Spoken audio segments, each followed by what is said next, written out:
Graça e a paz do nosso Senhor e Salvador Jesus Cristo.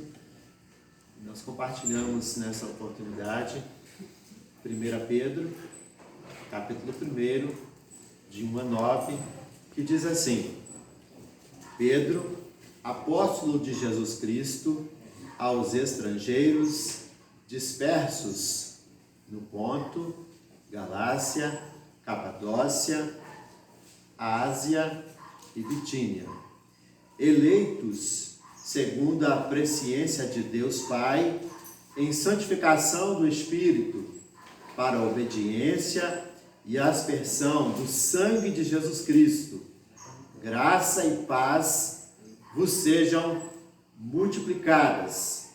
Bendito seja o Deus e Pai de nosso Senhor Jesus Cristo, que segundo a sua grande misericórdia, nos gerou de novo para uma vida viva em esperança, pela ressurreição de Jesus Cristo dentre os mortos, para uma herança incorruptível, incontaminável e que não se pode murchar, guardada nos céus para vós, que mediante a fé estáis guardados na virtude de Deus, para a salvação, já prestes para se revelar no último tempo,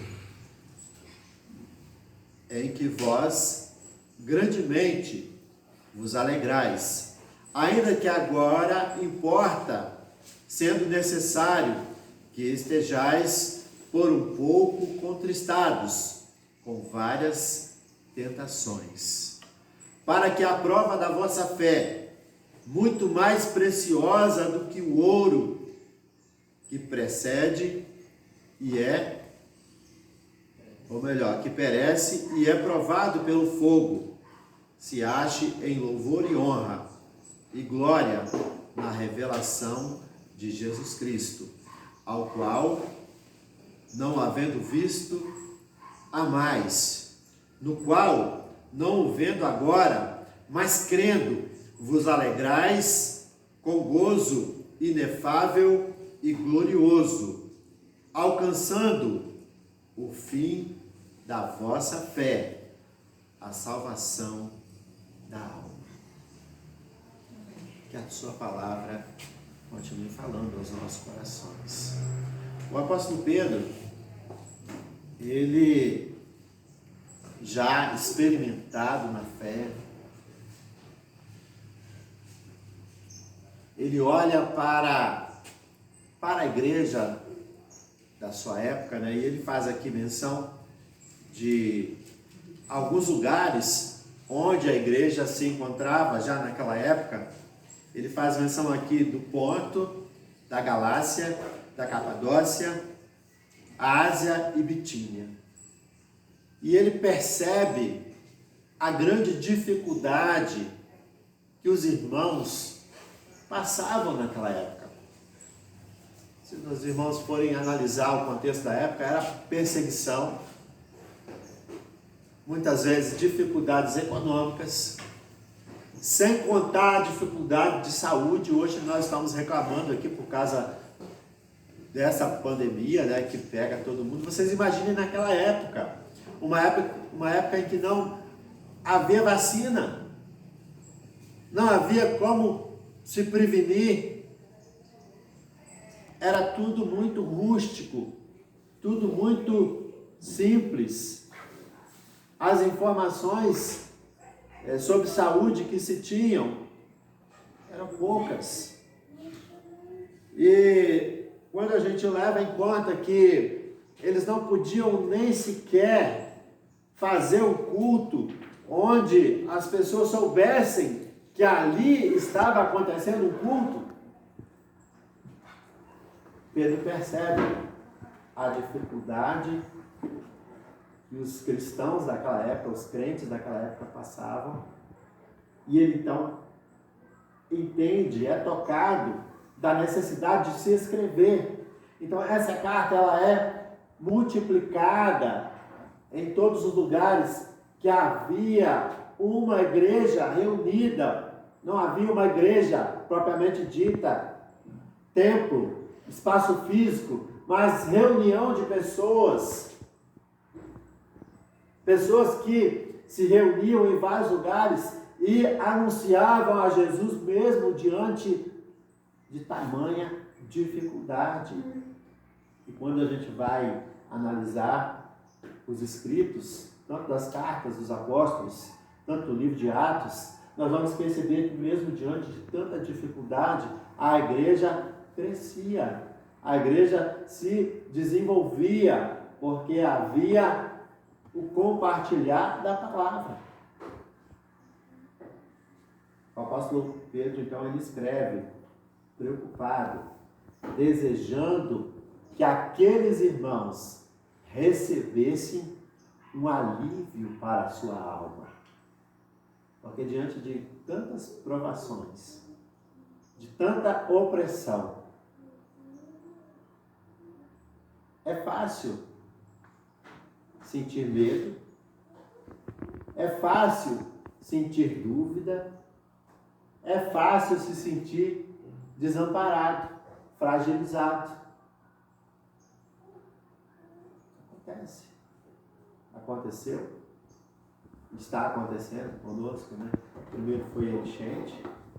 As pessoas que foram atingidas diretamente, como ficaram fragilizadas, sem norte.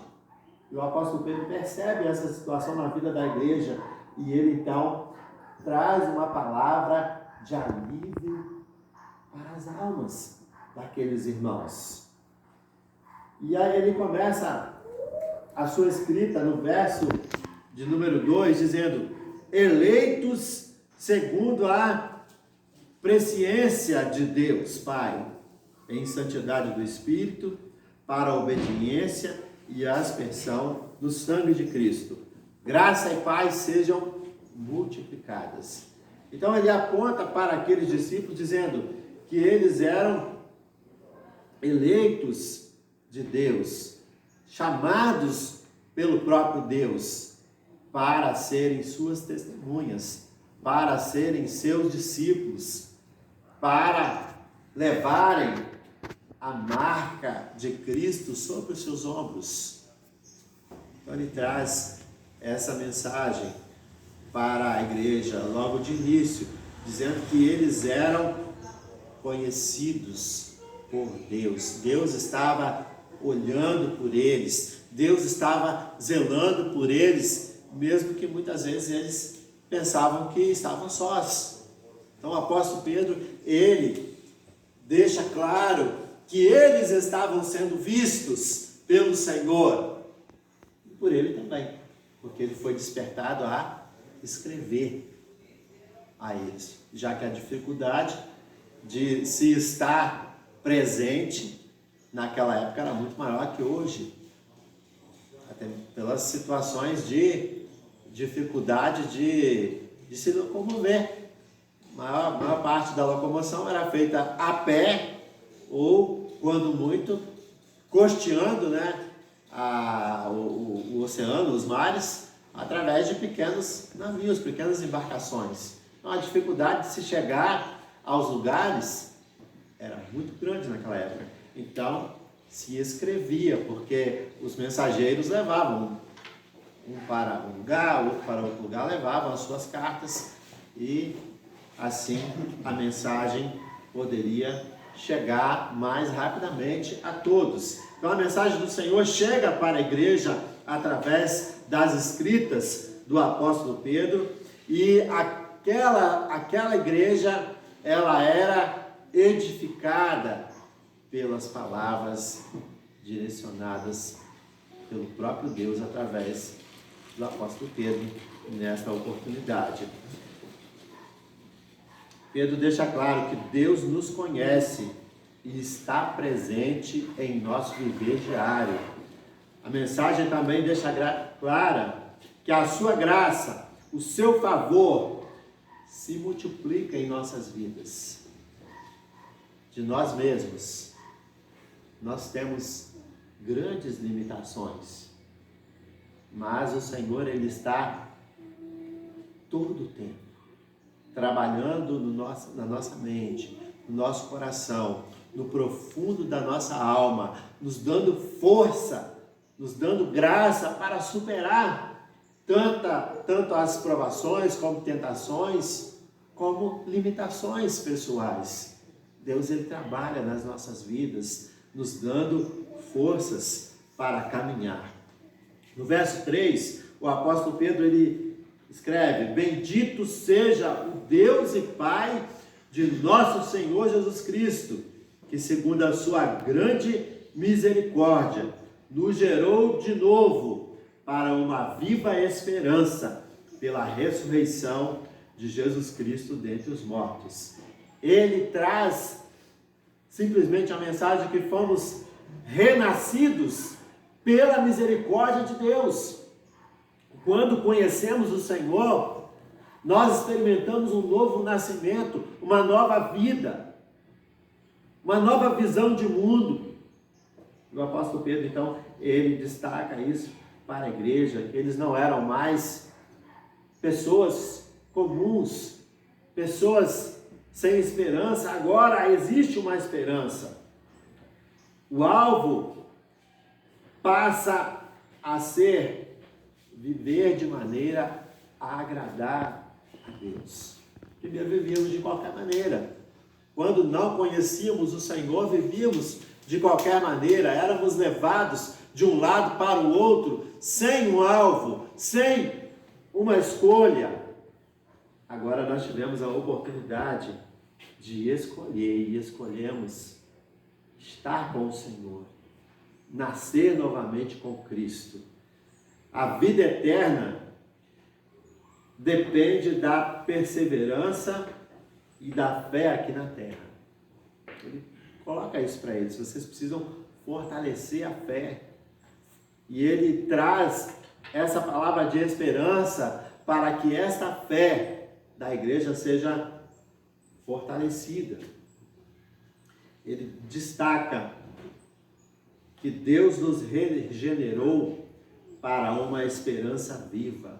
Não é uma esperança morta, uma esperança qualquer, mas uma esperança viva, porque Cristo, Ele não morreu e ficou morto, Ele ressuscitou, Ele está vivo.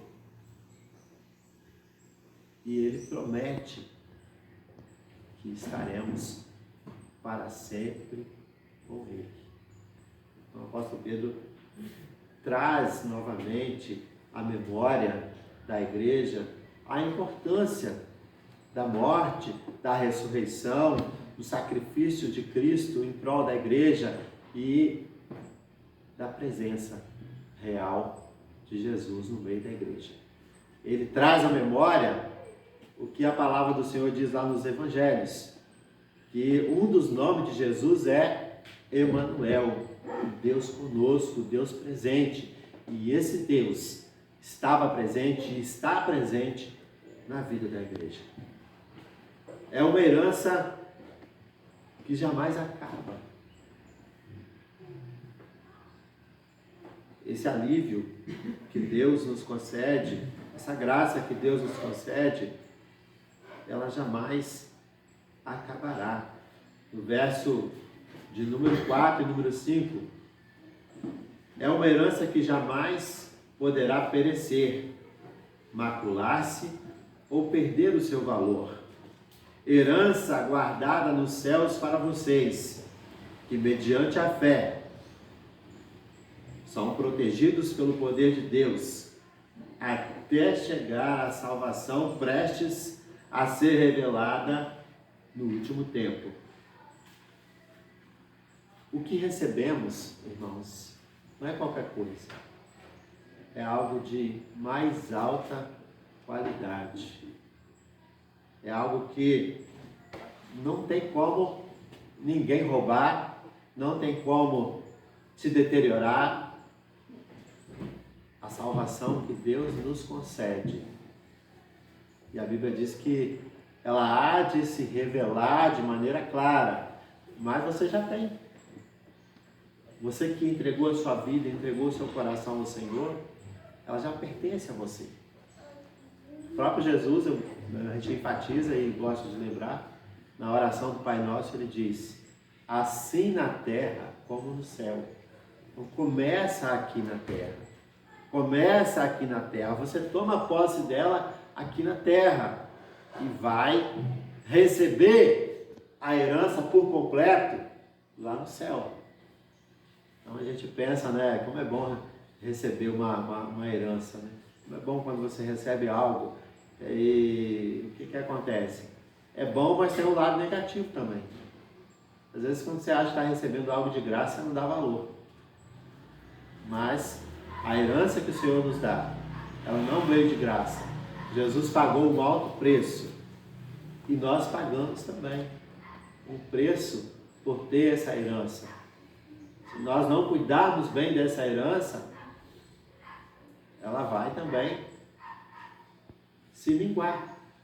Ela vai diminuir. Não a perca da salvação, mas você perde a qualidade de vida. Algumas pessoas, né, a gente vê, né, e é algo triste da gente se ver, se desviam do caminho do Senhor. Eu assisti uma vizinha da minha sogra, né, que morava ao lado, e ela desviou, né, dos caminhos do Senhor, desviou e passou a ter alguns vícios, né, o cigarro, por exemplo, era um deles, e trouxe ali a perca da qualidade da saúde. Aquele cigarro que ela começou a fumar foi atacando lá o seu pulmão, e o final não foi bonito, irmãos. Mas ela teve a oportunidade final de poder se arrepender de ter abandonado os caminhos do Senhor. Então ela volta no finalzinho da vida para os caminhos do Senhor. Ela novamente se reconcilia com Cristo, mas a qualidade de vida, a saúde, já tinha ido embora. Então quando a gente se afasta dos caminhos do Senhor, a gente perde alguma coisa. A gente deixa de ganhar alguma coisa. Não perde a salvação, porque a oportunidade ela é até o último instante de vida. Deus concede a oportunidade, Deus dá a oportunidade para que a pessoa volte. Mas se afastar dos caminhos do Senhor faz com que nós venhamos a perder qualidade de vida e perder muitas bênçãos que poderíamos ganhar. Então o apóstolo Pedro, ele não quer que isso aconteça na vida da igreja, que ele está ali ajudando a fortalecer. Então ele traz essa palavra, olha, essa herança ela não vai se acabar, mas nós precisamos renovar as forças, nós precisamos renovar a esperança. E no verso de número 7, ele diz assim: acontece para que fique comprovado que a fé que vocês têm é muito mais valiosa do que o ouro que perece, mesmo que refinado pelo fogo. A fé de vocês é genuína e resultará em louvor, glória e honra quando Jesus Cristo for revelado. Então, quando Jesus Cristo se revelar, quando Ele nos chamar para a sua glória, ou quando Ele voltar e levar a sua igreja, se nós aqui tivermos, a sua fé, a nossa fé, será revelada. O apóstolo Paulo escreve que, por enquanto, nós vemos em enigma. E ele coloca o espelho daquela época, que não era tão bom quanto o nosso hoje, né, que era de metal, você não se via muito bem. Mas ele diz que quando Jesus se revelar, nós o veremos face a face, e também a nossa fé, a nossa vida será também revelada por completa diante do Senhor. Então o apóstolo Pedro, ele vai fortalecer a fé da igreja. Ele vai chamar a sua igreja, naquela época, a se levantar, mesmo diante de grandes provações, dificuldades, mesmo diante da perseguição do Império Romano. E ele, mesmo sabendo das dificuldades que ele próprio passava, se a gente for se colocar no lugar do apóstolo Pedro, imaginem, o homem pregador, apóstolo naquela época, como ele era avisado, tanto ele quanto Paulo, tanto é que foram sacrificados, foram mortos por causa dessa pregação. Então existiam dificuldades, existem dificuldades, mas maior é o Deus que está conosco para nos dar graça para vencer as dificuldades. As pedras estão pelo caminho que nós estamos trilhando. Existem, nós podemos escolher se continuaremos no caminho mesmo diante de pedras, podemos tirá-las, indo caminhando e afastando as pedras, ou voltar, mas o caminho que está nos esperando à frente é um caminho melhor, é um caminho que nos traz uma herança que não tem fim, que jamais acabará. No verso de número 8 e 9, ele aponta a direção certa a se seguir, mesmo não tendo visto. Vocês o amam, apesar de não o verem agora, creem nele e exultam com alegria indivisível e gloriosa, pois vocês estão alcançando o alvo da sua fé, a salvação das vossas almas. Então o apóstolo Pedro agora, ele fala à igreja: olha, sei que vocês estão passando dificuldades, mas a fé de vocês é conhecida, a decisão de vocês é conhecida por nós, pelo mundo, mas principalmente por Deus. Deus está olhando cada um de vocês e Ele fortalece a cada um de vocês. Quando o apóstolo Pedro traz essa mensagem, ele traz preocupado, sim, com a dor que a igreja está sentindo, com a tribulação que a igreja está passando, mas ele entende, passando com Deus, passando com o Senhor, as dificuldades, as tribulações, as provações, nós passaremos melhor. Porque aqueles que não têm essa esperança também sofrem, também passam provações, mas não percebem o ajudador que está ao nosso lado, como nós percebemos.